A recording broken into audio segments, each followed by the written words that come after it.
Hello everyone! Welcome to Pages and Paces. I'm Jenna. And I'm Clarice. And this is Pages and Paces. Stories we read. The lives we live.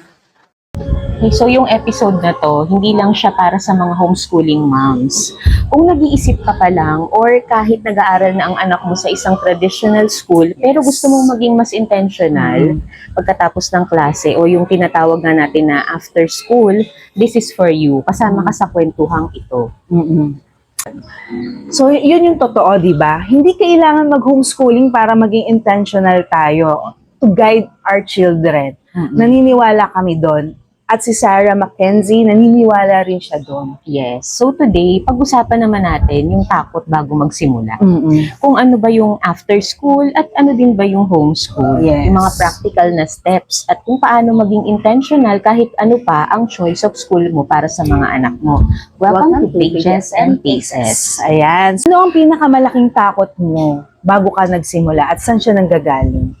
For me, alam mo, after ma-prepare yung curriculum, after maka-enroll, pinakamalaking takot talaga for me is yung responsibility. Yes. Na ito na, magsa-start ka na. And yung thought na, sa'yo na nakadepende yung education ng anak mo. Kapag tinamad ka, Wala rin silang yes, kapag ayaw mo mag-homeschool, alam mo yung gravity ng power mo dun sa schedule nyo. And kapag may gaps yung anak mo, kapag meron siyang hindi maintindihan, you have a tendency, I have this tendency na, naku, parang hindi na ba sapat, hindi na ba enough yung binibigay ko, baka may kulang pa kami, kailangan pa kaming gawin, idagdag. So, yun yung pinakamalaking naging fear ko. Ako naman, siguro na kaya nga kasi tayo natin hinomeschool to guide them. Ang pinaka-fear ko, paano kung hindi sila maging good person? Kasi nga kaya nag-homeschool is for them na, for me to be able na i-influence sila kung ano man yung good influence, syempre. So parang kung anong result nila, yun ka rin, magre-reflect sa'yo as you model. So yun yung akin siguro na pinaka-fear. Yung influence, na Yes. paano kung hindi ma-pass on. True. Right. Then, alam mo yung feeling na parang hindi mo kaya, nandito yun sa book. And yung book na focus natin for this episode is yung Teaching from Rest by Sarah Yes, Mackenzie. that's nice. And hindi siya nagsabi na mawawala yung fear eh. Katulad ng nararamdaman natin, di ba? Every time we have to start something big and we know that this is something na malaki yung impact, nandiyan talaga yung fear. And sinabi din niya na normal lang yun. And even siya nga 6 na yung anak niya. May twins pa. So this is during the time na small pa yung kids niya at nag-homeschool siya sa lahat ng kids niya. Ganun pa rin siya minsan. May time na nakakaramdam siya ng fear. Ayan. So sabi nga ni Sarah Mackenzie sa kanyang Teaching from Rest, not an hour passes without the enormity of the tasks I have taken on bringing me to my knees. This work of homeschool and raising hearts and soul and bodies is hard. It is more than I can do in my own strength. Ayan. So, 6 na anak, may twins pa, at ganun pa rin yung nararamdaman niya. So, kung ganon siya, siyempre, di ba malamang ganun tayo, so okay lang din yun. Tama, okay lang na may fear. Kasama ng buhay ang fear. Yes. Pero ano yung nag-shift sa'yo internally? Nasabi mo, sige, itutuloy ko pa rin. For me, siguro yun nga, yung na hindi mo kailangan maratel, na hindi mo kailangan yung schedule. Kasi di ba we make schedules pa rin. Siyempre, kaya kahit papaano, kahit nakaka-homeschooling tayo, like sa, kunyari, 8 to 12, kung kaya natin tapusin siya. So yun. So parang, pero ang nag-change sa akin is, kahit hindi mo matapos yung nilatag mo, may nagawa pa rin kayo. Kahit simple. Example, natutunan niya na tahi. Or na finally, after 2 weeks, na-gets na niya yung paano mag-solve ng problem. So, even that, na hindi mo yung task for the whole day, yun, doon ka na nag-rest na okay lang yan, meron pang susunod na araw. And yun nga yung, siguro yun din yung nagpupush sa atin to continue. Kasi dun sa ilang years na nating nag-homeschool, meron na din naman tayong nare-reap na fruits of that. And isa pa dito, alam mo yung relationship na nabibuild mo. Especially sa'yo, di ba? Medyo malaki na yung daughter mo. And pag alam mo yung mga conversations na nagagawa yung dalawa. Yun yung nag-encourage sa'yo na somehow, ito na, may mga maliliit na seeds na na-sow and meron ng mga konting fruits na nakikita natin. And we want to nurture that. We want to grow the plant. Yes, and maalala ko lang kasi yesterday yung daughter ko, nasa labas kasi kami ng husband ko, messaging her dad. Sabi niya, nasaan ka na, ganyan. Tapos this morning, tinanong ko siya, why you're asking daddy kung nasa na siya, ganyan. I just want to make her time with him. So, diba? I mean, that's the beauty Yung of values na i-impart nyo na at nakikita mo na ito yung binavalue yun niya. yung gusto mong umiyak di ba? Oo. So, ayan. So, another quote from Sarah Mackenzie, teaching from Rest. Rest is trusting God's got this. Even if I mess, even if I'm not enough, even if I mess up every day, because I do, di ba? Na parang, alam mo yun, di talaga tayo magiging perfect. As a mom, lalo na as a homeschool teacher, di ba? Oo, and the more kasi you expose yourself and you become accountable to every aspect sa buhay ng anak mo, mas prone ka na magkaroon ng mess. True. Kasi paano ka mag-grow kung hindi natatakot tayo magkaroon ng mess? Part yun ng pag-grow Yes. Kasi doon tayo natututo. Yan. So, pero ano nga ba to? At paano tayo magsisimula? Let's define after school plus practical steps. Sige, let's get practical. Pero bago yun, clarify muna natin, kasi marami sa atin ang hindi pa nakakarinig sa term na after school. Pero hindi natin talaga alam kung ano din ba to exactly. So, ano nga ba yung after school? And ano yung homeschool? Para saan naman? Paano sila nagkaiba ng homeschool? So, yung homeschool, ikaw yung primary educator ng anak mo. Ikaw yung nagde-design ng buong education, ng buong curriculum. Sa after school naman, after school intentionality, yung anak mo ay nasa traditional school na. Naka-enroll na siya, dun siya nag-aaral, pero aktibo kang nag-shape ng kung ano ang nangyayari outside the class. Yes. So, Pero pareho yan, kailangan ng same thing, a mother who shows up on purpose. yeah. So, ang unang tanong natin ay hindi kung ano yung curriculum na gagamitin ko, kundi paano kung gusto na maalala ng anak ko sa paglaki niya, di ba? Paano tayo maaalala ng anak natin? Ito yung magiging, para matulungan tayo, paano ba tayo mag-perform ng vision? Especially kung nasa traditional school na yung anak mo. Yeah. Ang usually perception mo kasi dyan, di ba? Bahala na yung teacher, bahala na yung school para i-educate yung anak mo. So, ito, we encourage you na mag-add pa ng another layer. Yes. Define your vision. Paano ba natin i-define? Picture your children 20 years from now when someone asks them what it was like growing up in your home. How would you want them to describe it? Use the words as your guide. So, yan yung nasa book ni Sarah Mackenzie na Teaching from Rest. Anong mga salita ba yung lumabas sa'yo nung ginawa mo yung exercise na to? And ako, personally, nung inisip ko to yung question na to, pag nagkukwento na yung anak ko sa friends niya or sa mga anak niya, paano ba yung naging childhood mo? Gusto ko syempre, ang isagot ng anak ko, may joy, may happiness sa childhood niya, na very curious siya to learn. Nagkaroon siya ng magandang relationship sa Diyos unang-una, sa pamilya niya, and sa kapwa niya. Ayun yung gusto kong mga words na lumabas. So, doon ko nakuha yung vision ko. Yeah. Ikaw naman. Ako naman, ano lang talaga, na parang ang naisip ko, sana one day, pag tinanong siya, 20 years from now, so parang sasabihin niya, inaano niya na, good job, mommy. Hindi man lang good job mommy, thank you for choosing being homeschool or being intentional. Siyempre, hindi lang homeschooling Dun sa mga nasa school, di ba? Parang gusto mo na, thank you, mommy, for being so intentional to me. And pag nare-remember nila yung memories from their childhood, parang gusto nilang balikan. Yes. Maganda yung naiisip nila. Tsaka, kahit malaki na sila, gusto nilang bumalik sa'yo. Kasi Oo. nami-miss nila yung moment na yun. Yes, So, yun yung lang na-build sa akin. mo. Ang ganda nun. Ayan. So, another tip, mga moms, isama natin yung anak natin sa buhay natin. Yan nga yung school nila. Hindi natin kailangang mag-set up ng formal classroom para True. magsimula. Yung iba kasi, di ba, kailangan may homeschool room, parang paano tayo mag-aaral, madi-distract. Pero hindi ka dapat yung una mong isipin eh. Kasi Yes. pwede siyang maging roadblock, di ba? Mm-mm. Ang pinakamagandang lesson ay nasa kusina, minsan nasa palengke, pag sinama mo sila, nasa garden nyo. Kasi alam mo, iba yung mga anak natin, every time na isasama mo sila sa lakad mo, parang they would feel special, parang nilulook forward nila yung day na yun. Kasi somehow, they take ownership of something that you will give them, yung responsibility na ibibigay mo sa kanila. O yun nga, parang yung moment lang na focus ka sa kanya, may oras ka sa kanya, di ba? Malaking ano na yun eh. At sabi nga ni Sarah Mackenzie doon sa kanyang book, live your life and involve your children in it, whatever that life is.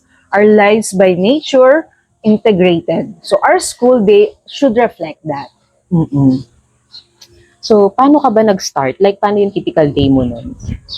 Diba ako nag-start during homeschool, the Oo. usual homeschool. Siyempre, di ba may sa atin kasi nga sa CM natin, sa LLH, promoting, ayan, meron tayong morning basket. Oh, yes. So, doon na natin i-integrate yung hymn, yung Bible lesson. So, while I let them do that or listen, ako naman nagko-quiet time. So, hindi kami kailangan separate na parang hindi ako makakapag-self or quiet time kasi tinuturuan ko na agad yung anak ko. No. Kasi you can integrate that. So, yan. Yun lang, simple. Then, after that, take a bath, di ba? So, ako naman, magluluto habang sila nagsha-shower. So, yung mga ganong bagay. Ang ganda nung sinabi mo.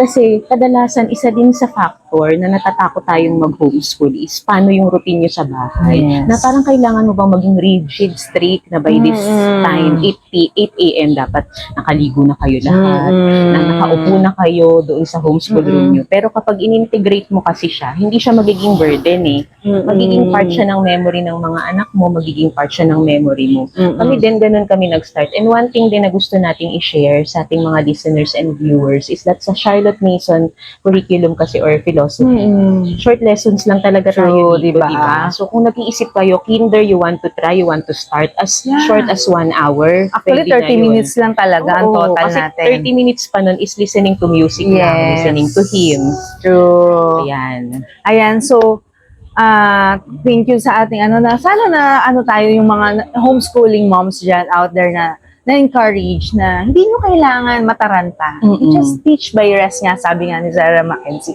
And tip number 3 for our child school mom, di ba? Ano ba yung after school hours ay puno ng posibilidad.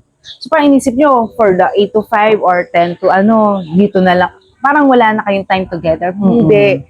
Meron pa rin kayong time together. Yes. Kaya lang tayo, tingin natin na kakaroon tayo ng wala tayong time. Kasi tempting yung Netflix, manood kayo together, or manood kayo ng hiwalay na TV. Pero ito yung mga practical tips na pwede nyo gawin after school nila. Pag uwi, read aloud together. So, kahit 10 minuto lang, kung may story kayong gustong i-read sa kanyang anak, kaya magluto ng sabay for the dinner.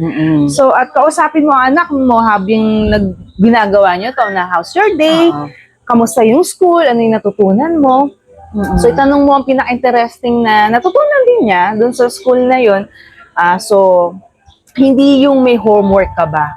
Naka 10 points ka ba? Naka 100 points ka ba? Yes. Although normal lang naman din kasi yun, pero what we're trying to say here is mag-build na tayo ng relationship, and syempre we want to let our children feel na hindi naman ako tatanungin ng mami ko about sa grade ko. Kasi you want to connect nga eh. Yes. Unahin muna natin yung sila mismo. Yung connection natin. Then we can ask them na, how's the grades? Nakasagot ka ba? Pag tinanong ka ba ng Kasi teacher? alam mo, napipil ng bata yun. Di ba kahit sino namang tao, alam nila kapag concerned ka lang dun sa output versus concerned ka dun sa tao mismo. Yes, true that. And pwede kayong mag-walk outside, di ba? Walang gadget, di ba? Walang yung nagsa-cellphone kayo together. Wala. You just connect together. And sabi nga din sa book, what if instead of trying to make the most of our time, we work harder at savoring it? Talaga, when we choose to savor the moment. Kasi mafo-focus tayo dun sa kaharap natin at hindi kung ilang minuto na ba tayo or nagawa na ba natin yung next schedule natin. Anong after school ritual naman ang nagbago sa relationship mo sa anak mo? Well, I know hindi tayo traditional school, Yeah, pero yeah. 'di ba meron Siyempre. pa rin tayong after school din naman. Sa inyo ano Ako yun? siguro kami naman yung handworks, hand skills. Yes. So more on nagbi-build kami ng skills niya. Kaya sports.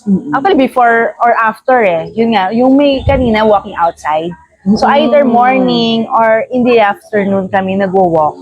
Just lang, tas ang lagi ko kasi kwento sa kanya is how's your day?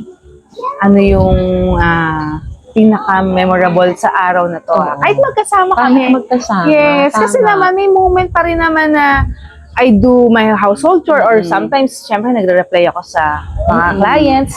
Tapos siya, they do their things, di ba? So parang kahit magkasama kami the whole day, tatanungin ko pa rin siya, how's your day? Anong nangyari? Kwento mo sa akin. And you invite your child pa din to share something to you personally, Yes. kahit magkasama pa rin Yes. kayo. Sa amin naman, yung meron kasi tayong tinatawag, di ba, sa Charlotte Mason na mga free reads. Ito yung, para sa mga hindi nakakaalam, ito yung mga books na binabasa ng anak mo or pwedeng kayong dalawa sabay na hindi mo na siya nire-require to narrate it back to you. So, sa amin, iyon yung aming naging bonding. Para kaming may sariling book club. We read the same book together. Or nabasa ko na siya before, gayon pa lang siya binabasa ng anak ko. And then, may mga conversation kayo, alam mo yun, so na nice. hindi nyo mapag-uusapan kung hindi nyo nabasa yung book na to. So, yun din yung beauty of including books talaga, di ba? Ayan, ano yung isang bagay na lagi kang meron? So, ito yung ating maraming beses na naghahanap tayo ng tamang sistema. Tamang curriculum, tamang schedule, and hindi yun mali pero hindi rin dapat yun lang. Diba? Struggle yun ang nag-homeschool, di ba? Yung gusto mo the best of the best na Yes. books, pag may nakita kang bagong book sa kapwa ka-homeschool mo, parang gusto mo ding itry yun. Oo, or kunya nakita mo sila, iba nag-enroll sila doon. Gusto mo rin na i-enroll yung anak mo. And hindi naman yun mali, pero like what you said, hindi lang yun yung magde-determine ng success Yes. mo in educating your child. So ano yung nag-sustain sa'yo sa mga araw na parang gusto mo nang sumuko?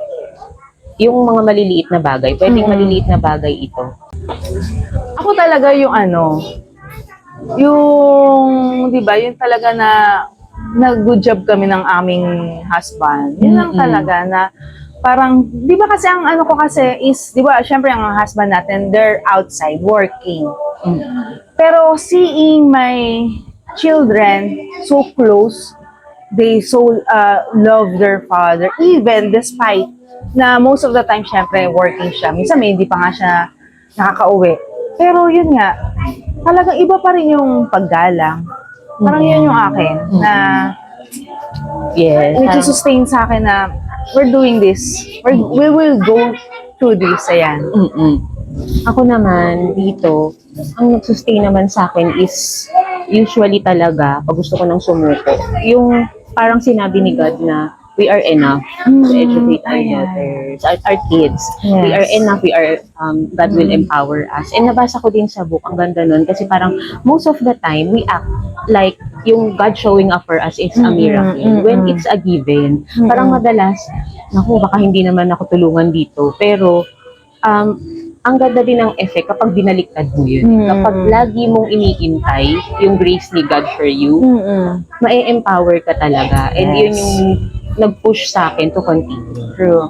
And dyan din sa book sabi sa atin, no, bring your loaves and your fish, even if you think them completely insufficient. They are insufficient. You are insufficient.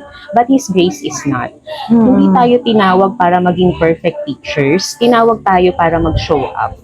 Magdala ng anumang meron tayo, kahit kulang, kahit hindi maganda, at ibigay yun. Kasi ang empowering din, ang freeing din na sinabi sa'yo na hindi ka talaga enough. Kasi we can never be enough. Kahit naman tayo magiging perfect. Oo, and comfort yun kasi meron kang Diyos na magpupuno sa kulang mo. It's only by God's grace. Whether you are homeschooling or in traditional school, yung mga anak niyo, it's only by God's grace that you are, na kaya mong mag-show up sa kanila. At kaya mong maging mother sa kanila. Ayan. So, ito ang ating, malapit na tayong magtapos. Pero I want to share another quote from Zara Mackenzie. Rest is not the absence of work or toil. it is the absence of anxiety or frenzy. Mm-mm. So ito yung gusto kong dalhin ng bawat nanay na nakikinig ngayon. Hindi yung perfect na araw.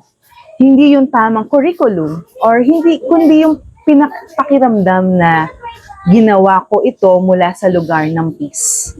Hindi mula sa takot, hindi mula sa guilt, or mula sa pagmamahal. Ito yung galing na ginagawa natin tong homeschool or after school intentionality because of love. Yes. So whether kung homeschooling ka, you can do it. Kung nag-iisip ka pa lang, okay lang, equip yourselves. Kung nasa traditional school ka, ang mga anak mo, pero nandito ka pa rin at nakikinig, ibig sabihin, intentional ka. And that defines it. Yes, and rest starts with surrender talaga, di ba? Na hindi talaga matatapos ang work natin. Yung task natin, hindi talaga yan matatapos. But we must remember that we were never intended to finish it. Yes. It is our part to offer what we can and God's work to finish what we cannot. Yan. Hanggang sa susunod mga nanay, keep reading Keep living this pages and faces.